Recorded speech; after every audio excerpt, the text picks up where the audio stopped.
Hey everybody! Northernlion, Dead Cells, last run. Ooh, this run, let's hope so. Pardon me, that was just a gross bodily sound to start this episode with.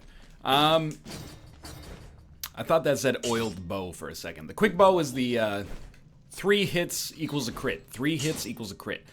37 runs, 3% success rate, but hey dude. If we, hey dude, if we work hard, we can raise that bad percentage. I don't know where we're starting this episode. You gotta let me start with high morale because these Dead Cells episodes, you know, they have a tendency to be quite long. And as a result, it's important for me, in my opinion, to keep my morale up here. I'm not gonna worry basically at all about strength or about providing variety in terms of gameplay. Hopefully the commentary brings it, because I'll be straight up with you. My intention is pretty much predominantly just to win in this episode, and if that involves, dude, if that involves having high strength, awesome. If that involves the same sort of like fire grenade plus grenade build we've been running for 100 years up to this point, so be it. I'm gonna do whatever feels right on this run, because I want to continue to get some confidence. It's been working out relatively well, but let's take it even a step further. Phaser with the automatic fire is actually pretty okay to start with here. Not mad about it. I really do feel like I've sort of gleaned... I don't want to insult Dead Cells here. I was talking about it with Rob and Invicta the other day. It's very cocky for me to suggest this, and it's not necessarily based on literally anything, but it seems like Dead Cells is a solvable game. Both of those are not that good. Like, assuming you have the mechanical skill to make it to the first boss fight, and as a result, probably the mechanical skill to make it past the first boss fight. I mean, that also seems pretty good. This doesn't have any bonuses, so I'm just gonna go no for that one for now, but it seems like, in my opinion, you could probably win the majority of your games. Maybe that's a little bit rich to suggest the majority, but you could probably win a large percentage of your games by just focusing on skills and HP, and then waiting for the proper skill build to come along that actually allows you to kind of ball out of control. Ignites the ground around you. Why don't we go like, I don't know. These are both poison. And this ignites the ground. Cluster bombs are really good. I don't know. I've never found the toxic cloud to be that good, but you know, if you say you're not going to focus on variety, choose not to focus on variety. Just go for that straight up W, you know? However you can make it work. Rolling ignites the ground for 3 seconds. I don't expect that to be great, but it could be useful. So yeah, I think there's a pretty simple formula. And I don't know if this is correct, but my guess is that if you go straight up, skills and HP, and then you get enough scrolls and you live long enough, you basically create a situation in which if you beat the Watcher, you win. Now, it's still like the game is not done, but I hope that I'm wrong. And I have a sneaking suspicion that I might have, you know, competency poisoning, where you succeed at one thing once and all of a sudden you make the mistake of thinking you're an expert. This is probably the end of this floor, which is terrible news. Because I took a cursed chest that didn't really provide us with much value. I'm gonna go to the sewers just because if I go to the ossuary, I will probably die. I think that's fine. I would love to make a strength run work, and to be honest, the thing that flies in the face of what I was saying is that I was talking with Rob, and I was talking with Invicta as well, and Invicta was like, honestly, my best runs have been going hard on strength. Now, Invicta has not, to the best of my knowledge, beaten the game, but that doesn't mean that my one win puts me at, you know, a place of greater authority than him necessarily, depending on our playstyles. He told me he loves the shield, and I was like, you are either a genius or an idiot. And I'm gonna go for genius, because, you know, you're my friend.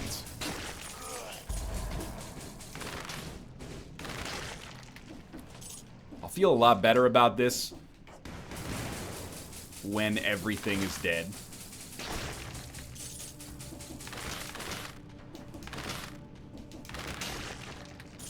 Tonic?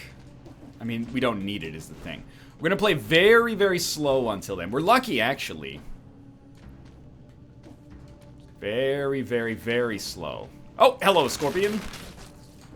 Get over here, etc., etc. Okay, goodbye. Oh, you're alive too, huh?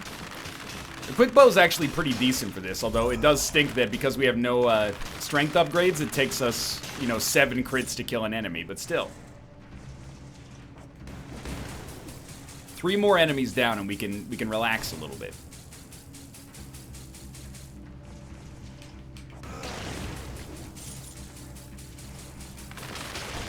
One more enemy down and we can relax a little bit. It's this guy.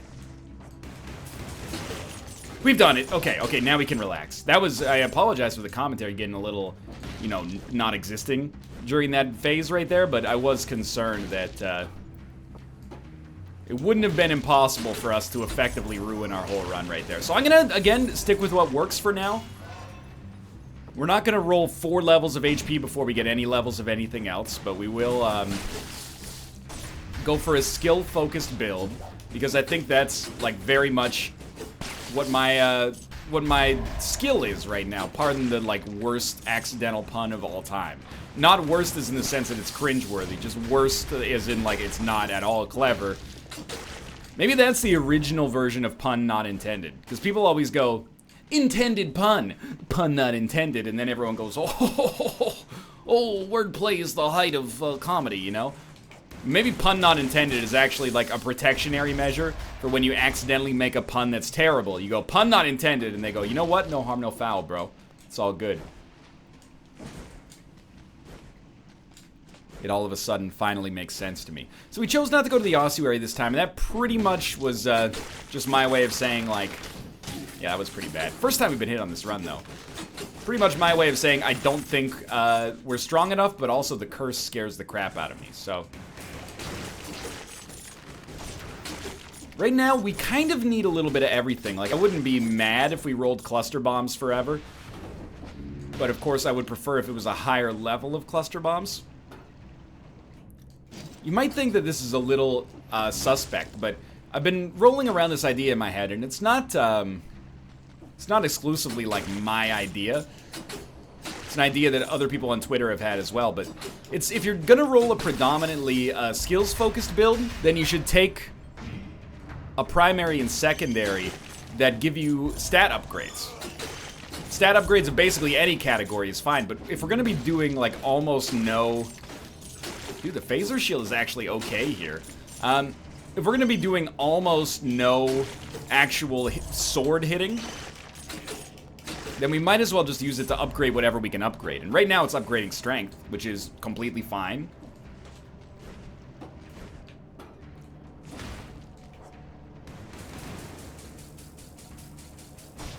No kidding, elite undead archer, I didn't notice. No, we're just gonna keep tossing these down here for now.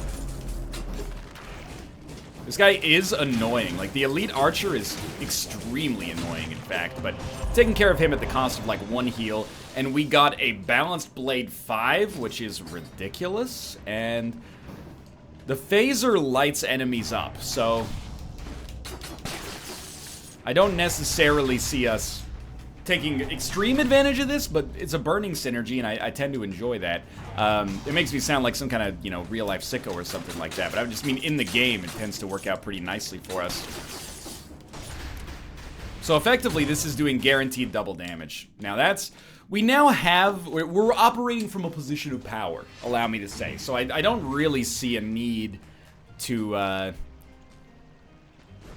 go for that cursed chest. The need is that it's fun, but the build that we have right now is a little bit more than usual focused on actually getting in enemies' faces. Mostly because even though we're gonna probably... We have, you know...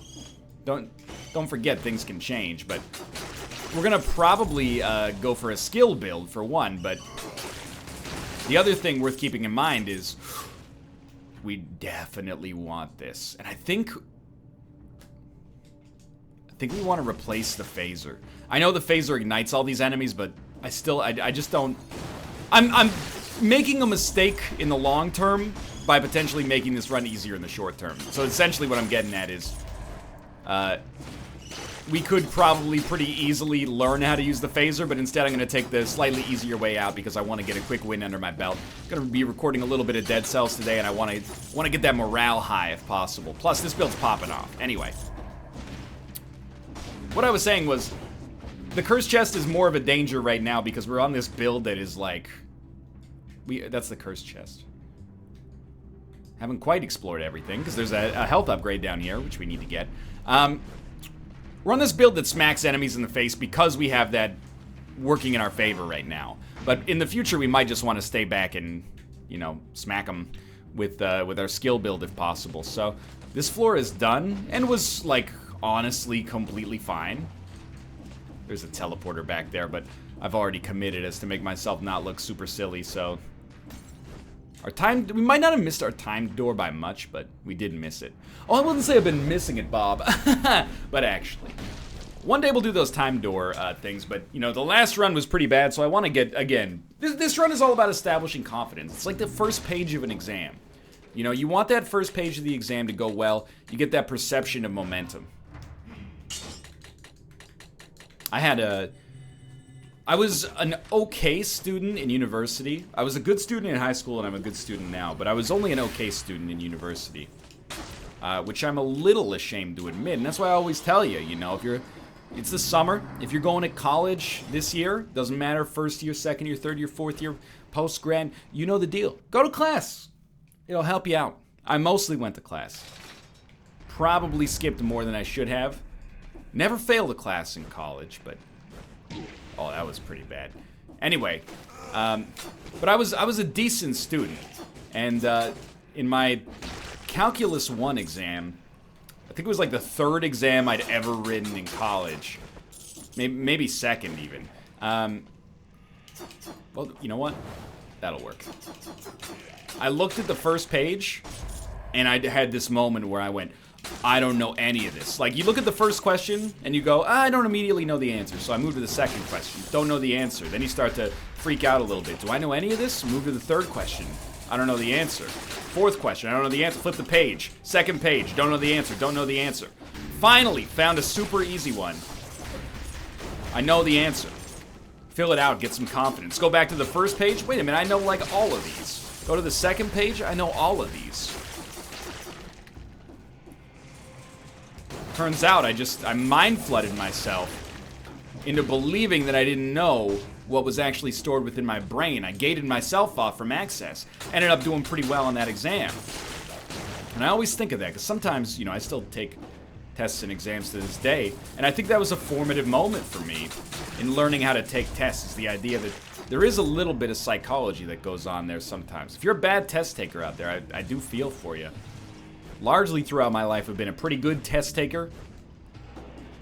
But it might be because of that one moment where, you know, I kind of had a watershed moment. It's like a make or break sort of thing where, you know, I'm either going to fail this class in which I know everything, or know a lot of it at least, or I'm gonna weasel my way out of it through psychology, and then, you know, ended up quote unquote nutting up, which was a good thing. Because that would have been a bit of a blow to my confidence, I suppose. But anyway, just an anecdote for you as we head through a floor on Dead Cells we've been to many a time in the past. I am looking forward, like, I think there is a philosophical... Oh, I'm going double fire grenade. No doubt. I think there is a philosophical discussion to be had about, is it ideal to play early access roguelites? Because Dead Cells is fantastic. It's actually like a 9 or a 10, especially given the context of how it's still in development. I only want things that do damage, extra damage to burning targets, and then for weapons, I really want things that up any stat, basically. But, oh, okay, hello. Go for another level, skills. We did just get a level of HP on the last floor. Poison and freezing, extra damage on freezing, covers the ground in flammable oil. Not interested. The shield here exists as like a weird, I'll heal up before this. Exists as a weird way to initiate a fight. +1 skills and 100% extra damage on a burning target. Good lord. That's amazing. It's like actually tailor-made for this run right now. It's amazing. The thing that makes it amazing is, I mean, it's manifold. You know, it's not just the fact that the combat's great. It's not just the fact that there's a decent amount of content for an early access roguelite. But that being said, you know, is there a case to be made that maybe we're like flooding we're eating half of the meal before the, okay, hear me out. We're eating half of the meal before the meal's cooked. And it's good. We're like, ooh, you know, that's fresh ceviche or something. But did you have to pick like a raw food? Maybe we would enjoy it more if we ate it as part of the complete package, you know, instead of eating it piecemeal. Maybe, maybe not. I'm inclined to believe, I am the, like, and anytime you phrase something like this, you make yourself look like a hipster, which I am not intending to do, but I'm the dude who promotes early access stuff. I think early access is too easy to dislike because of a few bad stories, and there is, like, some buyer beware elements, but early access means so many different things to so many different games. Dead Cells, you know, if you called this version 1.0 of Dead Cells, nobody's gonna be mad. They'd be like, ah, it's a little bit light on the content side, but it's still very, very good. I like that the force field doesn't protect you from poison. It's like, if you're an idiot and you still manage to get poisoned while you're in the force field, you deserve it. Gotta scratch my nose here. You know, obviously if your game is like an early access open world multiplayer survival zombie game, I'm not doing those. I respect the cursed chest. This isn't the kind of, respect the cursed chest, Loveless.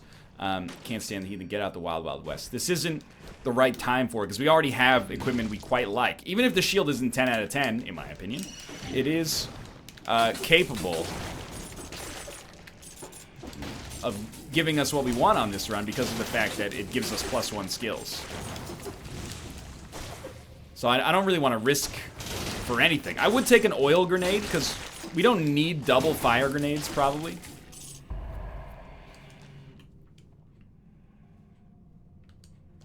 Let's try it at least. We're taking a little bit more damage than I'd like here, by the way. That seems better.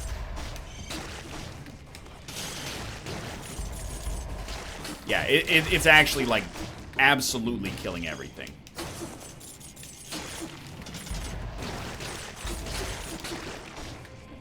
But yeah, you know, if your game is an early access, I'm basically throwing shade at DayZ, because that's the one that always, it helped along with some other, particularly zombie-focused survival games for whatever reason. It ruined early access for everybody else, basically. I'm not trying to say there haven't been other cases of early access games that, like, never come out, but everyone's so concerned with them, like, coming out, as if, like, hitting version 1.0 actually matters for the quality of most of these games. A lot of these games, you know, when it comes out, it's going to be the best version that it's ever going to be, but it's still going to, like, the first iteration of it is probably also going to be representative of the final quality of the game. If the first iteration is garbage, the final, but I'm getting on my soapbox again. The point is, I understand why people have been burned by early access stuff in the past, because it's easier to promise something than it is to deliver, obviously, but, I'm always the guy who's like, this is an early access, but it's really cool, and I think, honestly, if I were a dev making something in early access, they're the ones who have the biggest right to be pissed at, like, DayZ because it's poisoned the well for everybody else. Anyway, this hook. +1 strength. Tempting because it gives us stats, but we got a great skill loadout as is right now, so it's going to be hard to persuade me to get rid of it, I think. But yeah, maybe we would have preferred Dead Cells, although I'm still, like, genuine Game of the Year candidate here. Maybe we would prefer it if we'd waited until it finished, but I don't know. I think this is a good example, at least so far, of early access done right. You know, there's been one big update since it's come to early access. Who knows? Hopefully it does get complete, but I don't know. I always... We're actually out of this floor, which is kind of surprising to me, but I always, like... I do probably end up being a little too dev... I don't want to say dev-focused, but I do take development side a lot of the times.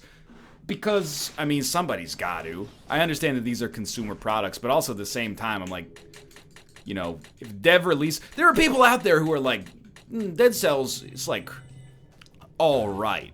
It's okay to say the game's alright, but it doesn't have that much content yet. I'm like 4 people put a year and a half of their lives into this game, and it's great. But I think it's not like an actual 10.5 out of 10 yet. I mean, it benefits the consumer to be picky, of course. I'm not disputing that, but you know, you do see a lot of discourse like, oh, lazy developers, exploitative developers. I think most early access games are not made to be exploitative. I think the ones that are made to be exploitative are very, very obvious. But I might be falling on the wrong grenade there. I wish, and this is like the thing that everybody cries when people disagree with them, but I wish I could just be dishonest and go with popular opinion on this. But I don't know, there's so many examples of early access done right. I love playing interesting early access stuff. Dead Cells is another great example. I'm happy it's in early access because it means that whenever I argue that early access is a net positive with some bad apples, you know, I got another example here.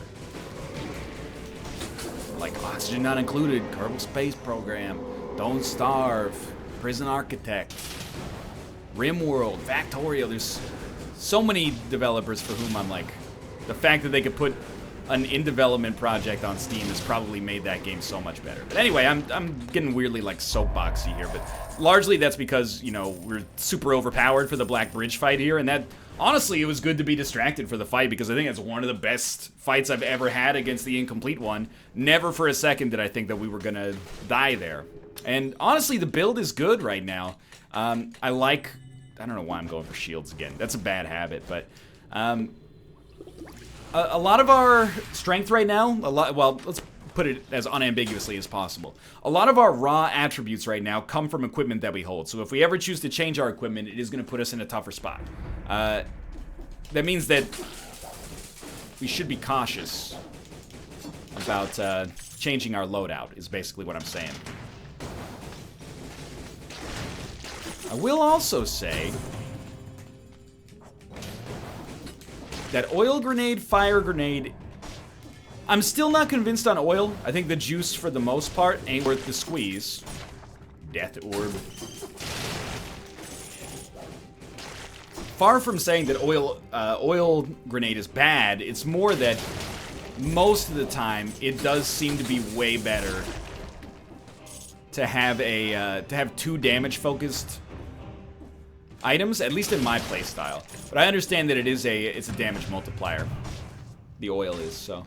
That's the ceiling turret. It does have skill. It's multiplying. Or, sorry, it has +1 health, I should say, not +1 skills. But I don't think it's worth... At this point, whatever skill we pick up is going to have to replace the oil grenade. So, what are we looking for to replace the oil grenade? That's within my comfort zone right now. If we're gonna roll with that, you know, completely as a theme. Oh, that's not so good. Actually, like, it has to have damage and cooldown. Ideally, synergize with burning. I think that's more important than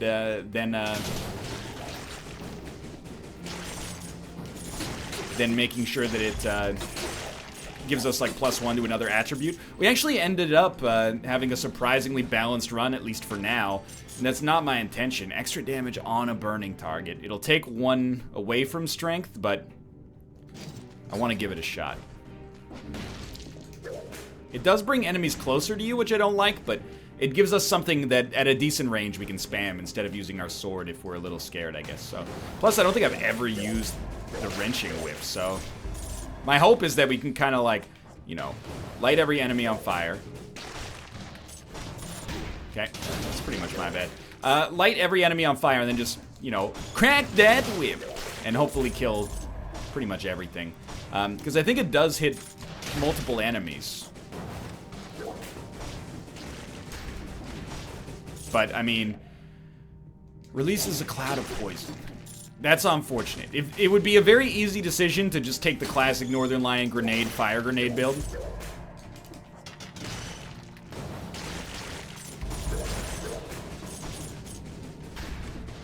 The only reason I'm not gonna do that, beyond a weird sense of, like, duty, is like a duty to at least a small level of variety, is because it doesn't have fire synergy. If it did 100% damage on a burning target, we would be rocking that right now. But I'm not deliberately, like, nerfing myself here. At least that's not my intention. My intention is to stick with what appears to be the strongest possible permutation right now.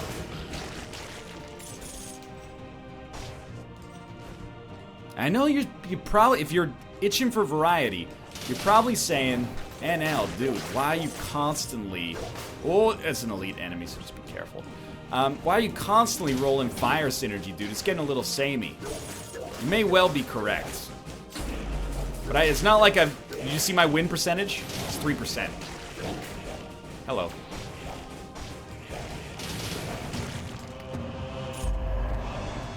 Not good enough. It's 3%. So, it's not... NL's afraid to lose. No, it's not like that. I don't have a streak or anything to protect. I'm just trying to do what works. And honestly, fire has seemed to work really well so far. And I think the principal reason behind this is because the fire grenade lights enemies on fire, which is a super easy way to enable fire synergy. And then beyond that, it does turn out that lighting enemies on fire is an easy way to enable fire synergy in my experience. Wow, that was bad. But then beyond this...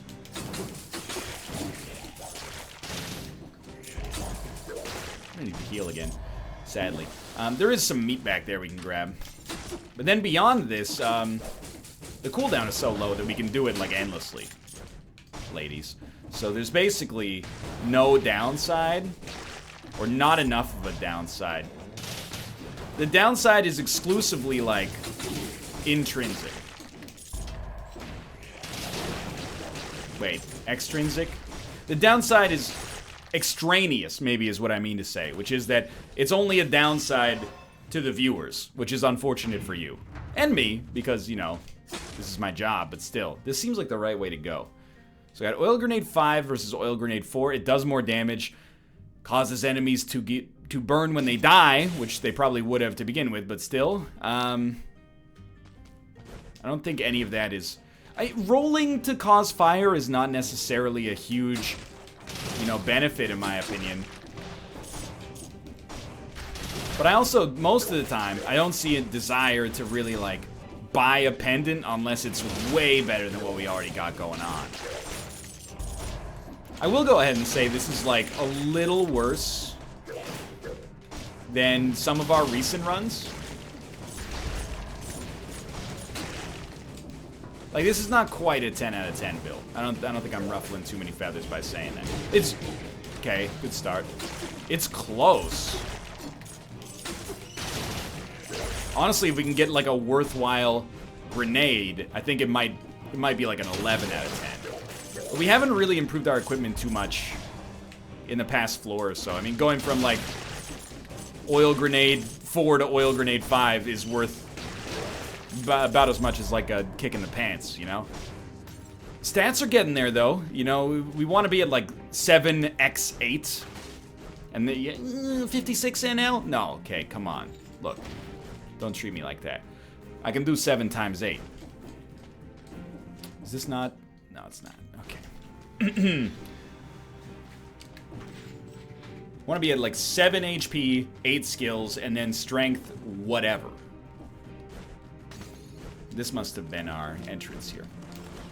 The thing with Dead Cells is that, especially until your HP hits that, like, magic number, which right now it's appropriate, but I'd like it to be a little higher.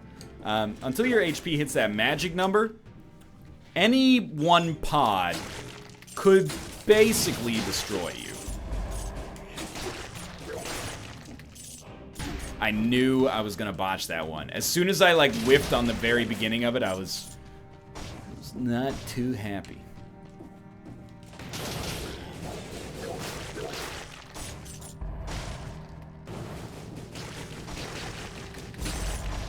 Find a way to get, like, more stacks of burning, that would be nice as well. But for now, you know, we still got probably 30% of this floor left. I'm holding out some hope. Mostly, the easiest conceivable improvement is just more scrolls. I'll buy them, mash them, stick them in a stew.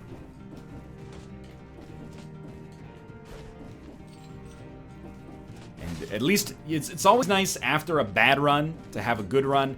Not just for, you know, morale and confidence purposes, which I always champion. I think if you're in a good headspace coming into a run, you got a better chance to do pretty well on that run. But,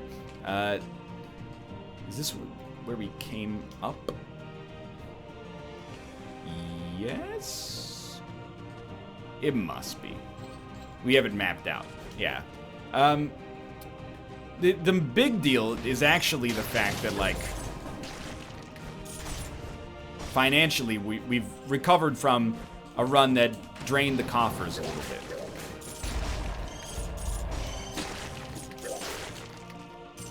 So we know we're starting our next run from a place of, like, financial safety. Maybe not such a big deal when the runs only go to the wharf, but if, I don't know, at some point in the future we might have runs that go 3 floors, 10 floors past the wharf. I got no freaking clue, right? You know, it'd be nice, and I'm not sure how much this would fly in the face of the game design, but it would be nice if there were an ability to throw down your own teleporter for, like, that exact situation right there. I know I'm gonna want to go back to that room. I'm probably gonna forget specifically what room it actually was. Let me just throw down a teleporter there and let me teleport to it, so that I can remember where I was. The whip, I don't know. I tend to believe that it's not particularly great. But I can't ignore the fire synergy. Also can't ignore the frame rate. As much as I wish I could. There's one big downside to the fire build. That's that for some reason, on the fjord and, like, only the fjord, starts to make your game run like butt. Dude, we need some scrolls. I'm just telling you. This is, I mean, it's a meat grinder. Enemies burn when they die, but I think that's it for the fjord. Well, let's focus on the positive. Like, it was not a bad fjord. We did improve. However, what's the principal problem, or the, you know, room for improvement? Didn't improve that much, for one.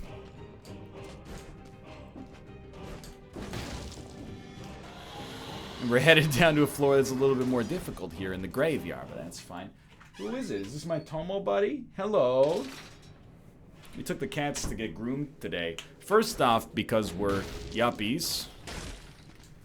Secondly, because, oh, we can't get a death orb. Please be a death orb with fire synergy so I can justify your existence. Secondly, because they make so much fur that it drives Kate crazy. Oh, it's a skill, but it does extra damage on a burning target. So let's give it a try. So we're gonna go left trigger, right trigger. Hey, Tomo. So we like to get them groomed, and I think, you know, it's nice for them in the summer, I hope. And Tomo, they said that you behave very well and that Ruka was quite difficult. Ruka, he's very headstrong, wouldn't you say, Tomo? He wants to go now. At home, Tomo's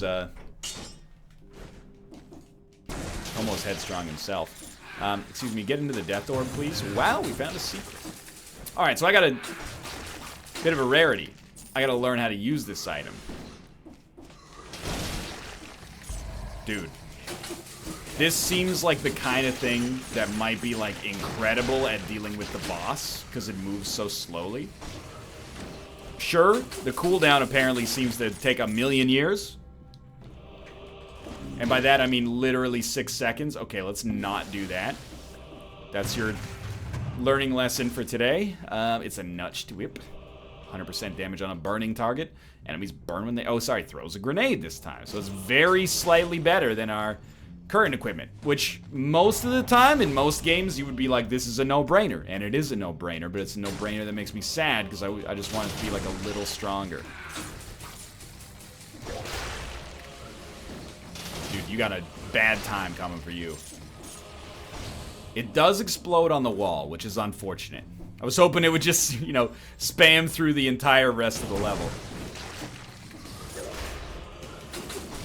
You know, we've had many a run where we've made it to the graveyard recently. And I don't want to ruffle any feathers, but this is one of the weaker runs, I think. At least for taking out, like, random pods. It might be sweet as heck for taking out bosses. That's kind of like what my dream is right now. But it's not the fastest. We've had many runs where it's like left trigger, right trigger into a pod, everything dies. And then by the time they summon anything, we have the cooldown back and then everything else dies, basically. So I'm not fully convinced of this run's power yet. But I could be persuaded. I mean, it certainly is not bad. I think it gives us a chance. I prefer when it gives us no chance to lose than when it gives us a chance to win, but still. So we're gonna stay pretty balanced here. Magnetic grenade, extra damage on a burning target. Enemies burn when they die. Almost tempting to get rid of fire grenade because this is a decent fire enabler. And holding enemies in the death orb seems pretty great. But I think we need the fire orb to guarantee the flames on the boss. The boss is the only thing I care about at this stage of a Dead Cells run. Because, like, we could probably make it through this floor, like, without basically worrying about it at all. If we had no skills, we could probably make it through this floor. Like, literally, if we stopped using right trigger, left trigger. I'm not going to test it, because I would be an idiot, but I think that we would be pretty safe to do that. So I'm just trying to go for boss, and, you know, knowing that the boss stays still a lot of the time.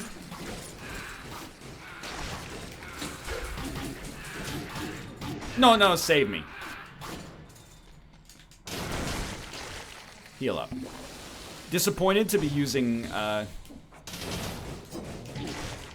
HP as such, but also necessary. It is pretty sweet to whip an enemy onto fire, which then causes them to take double damage from the whip.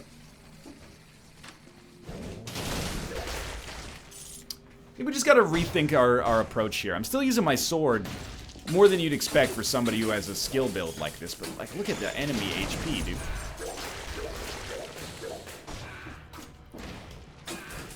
I really do think, in contrast to something like Isaac, runs in Dead Cells basically live or die at this phase. The decisions that we make about what equipment to take to the Watcher fight pretty much determine whether or not we win.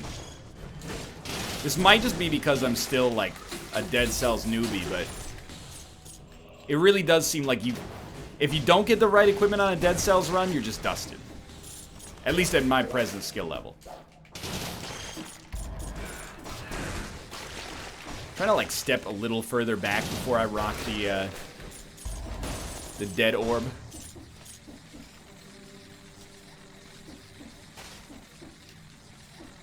Death orb, I should say. Waiting on more scrolls, dude. I really would prefer to not go 646. It's maybe a psychological disadvantage, and that's the only reason it's a disadvantage, but I don't know, it feels like we're a little under-equipped. Mind you, we did skip out on the toxic sewers to go to the ossuary. I think we should just walk. Sorry, we skipped out on the ossuary to go to the toxic sewers, is what I mean to suggest, and literally say. And that is going to put us a little bit behind the 8-ball. That felt great. But I'm still holding out hope. At least if we're under-equipped, we're not so under-equipped as to think, like, there's no chance. I would just have to play well. And I'm still holding out hope that we have a build that's bad against... worse against pods, better against bosses. I don't think that's inconceivable, because the Watcher is a relatively slow-moving boss when he wants to be. Good one. But even better one. Basically almost killed yourself on the spikes there. Heal up. You're down to 1 heal, so be careful, but that's not being careful, just for the record. The Assault Shield, +1 health and throws a grenade. I'm gonna go for it. I don't think the whip is that good, and this takes us to 7 HP. Sure. Let's take damage from projectiles reduced. That seems like a good time for this. And we do have 7 HP right now. We paid the price of getting rid of our whip to do it, but we are going to get another benefit, and the benefit is going to be the force field from the shield. We probably won't use the shield too much to, you know, initiate on enemies, but it's an option. And the force field after getting hit might save us from a little bit of bad damage in the future.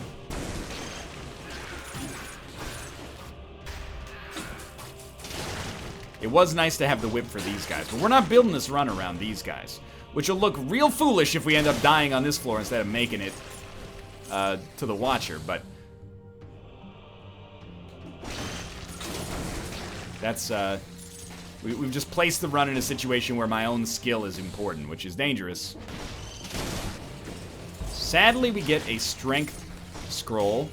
It's only sad if we had the option to, instead of getting a strength scroll, get a HP or skill scroll. But still, we've ended up basically accidentally creating a run that's a little bit too focused on balance. And trust me when I say that's unintentional. You know, we probably got, I think we got 4 strength scrolls on this run. Like 2 skill scrolls, 1 HP scroll. Might be fudging the numbers a little bit there, but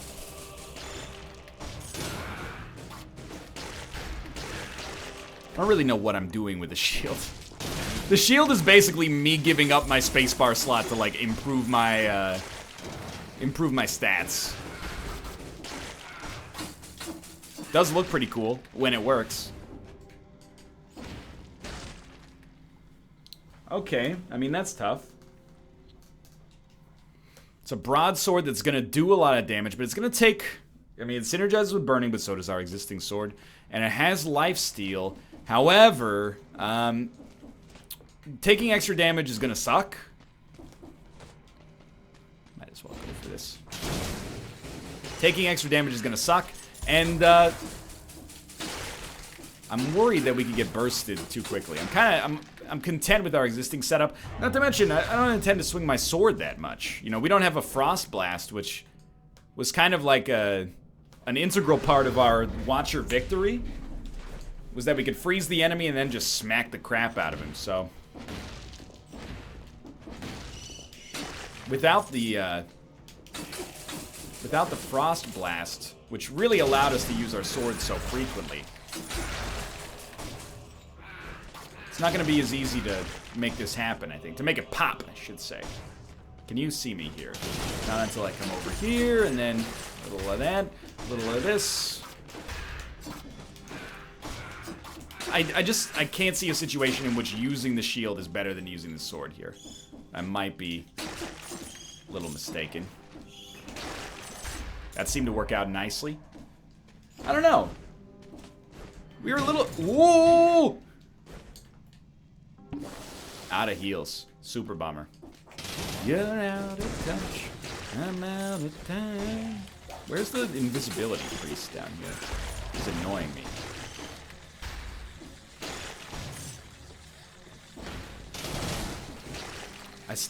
Oh, skills level up. We're at 757. I find it hard on this run to believe that I've made a decision wisely to deviate from just mass skill spamming.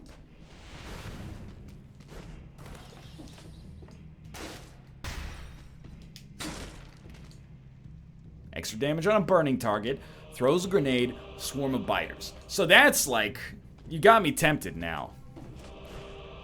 However, what is this? It gives us +1 HP, right? And throws a grenade. I think we almost never want to kick. And we'd almost never get the swarm of biters. Dude, that's so useful. Dang.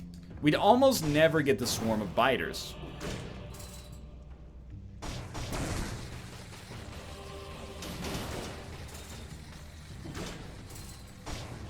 We'd only get it when we killed the boss's tentacles.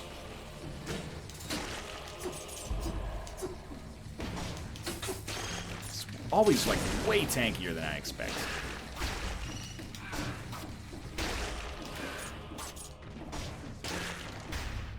As bad as it looks, and it doesn't necessarily look bad, the word that I would use is, like, ungraceful. This run looks downright ungraceful. It looks clumsy right now. I still think it actually might be awesome when the boss shows up.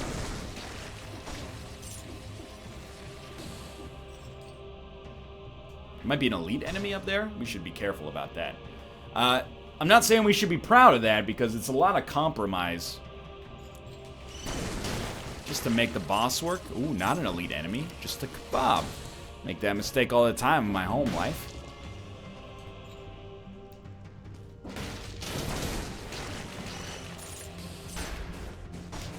We can, like, force them to go through the fire.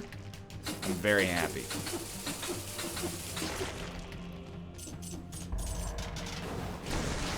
Right.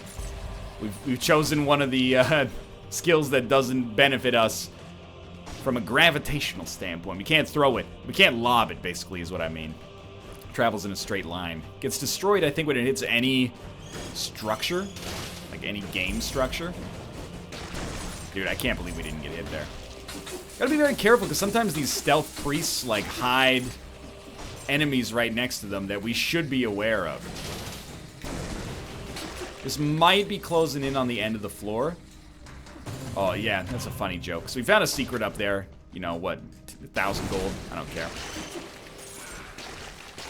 At this point, gold and cells are like, less than a means to an end.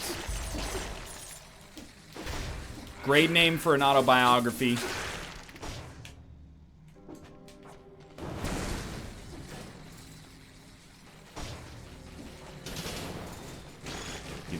Probably see the game plan here.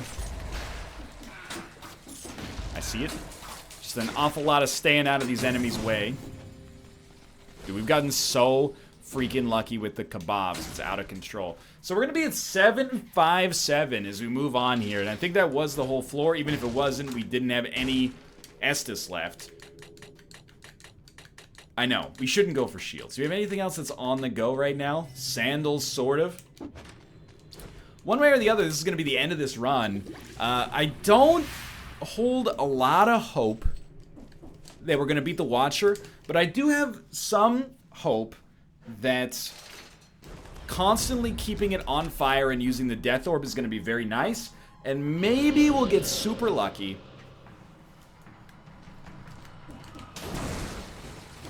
And we can just hang out. I mean, it seems to be working pretty okay for now. Maybe we'll get super lucky and find the right opportunity to basically just use the Death Orb and force enemies into it. You know what I mean? Like this, kind of. But I think we should probably just spam it forever. That's what we're looking for, but, you know, without making oil on the ground, I don't see... Oh, wait, we did make oil that time, somehow. Phase 1 is the easy part, though.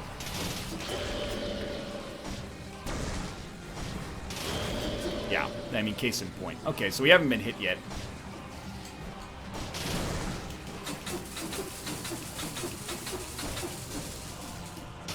That was pretty much the best I've ever done against the Watcher for about 2 seconds there. That was wonderful. He's going to be on the next phase like any second now. And although I'm afraid, I wanted to do that. I think you saw what I did there. Essentially, I was like, I'm going to use... Yeah, it actually still works, even though we don't have the strength to pull it off all the time. We can use the shield to block the tentacle, although it's not one-to-one. Dude, it's getting pretty slick here. That was bad. But with the shield, we do get an opportunity to heal, basically, after we mess up, which is nice. Don't get attached to the idea of not healing. Like, just stop taking damage and then go for the heal.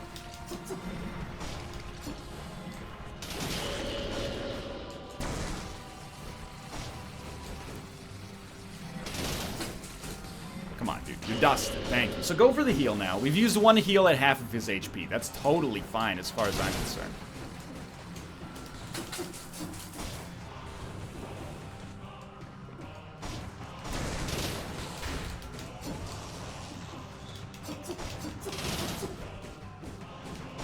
Yeah, what are you going to do? Save it for the combo. There you go. Dude, the force field, actually really nice in this situation as well.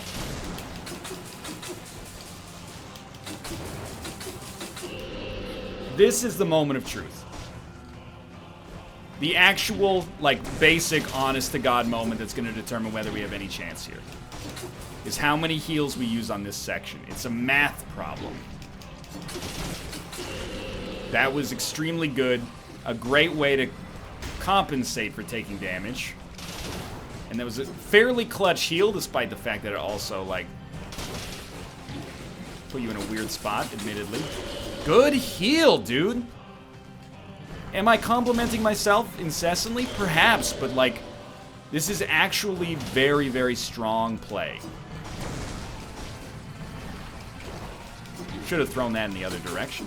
Not sure if that's abundantly clear enough.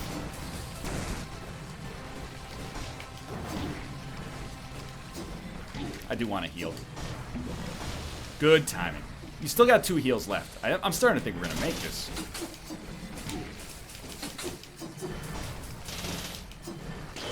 That should be this should be the last phase of tentacle action here.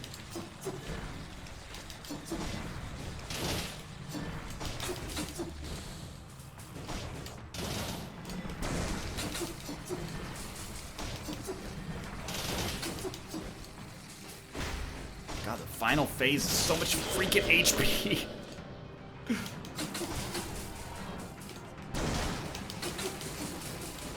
Are you guys having like a our baby's grown up moment here sort of moment?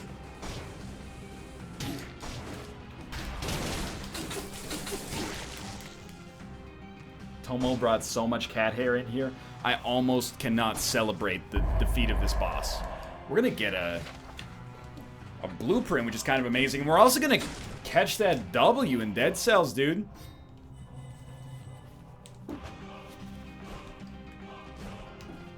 I didn't think it would be done. You know, we didn't just do it. We kind of did it easily, which is the scary and yet also awesome part. Yeah, okay, you got me. Whatever. Just kill me, dude. If you're gonna kill me at the end of the demo, just kill me. Good run, though, either way. And honestly, I'm a very happy camper. That was a great run of Dead Cells. Then we had some good commentary. We've raised our winning percentage. And we didn't just go with the easiest outcome. We did get some new stuff there, particularly the Death Orb. But for now, thanks for watching. I hope you enjoyed it. If you did, click the like button. Helps out a great deal. I'll be back with more Dead Cells tomorrow. For now, thanks for watching, and I will see you next time.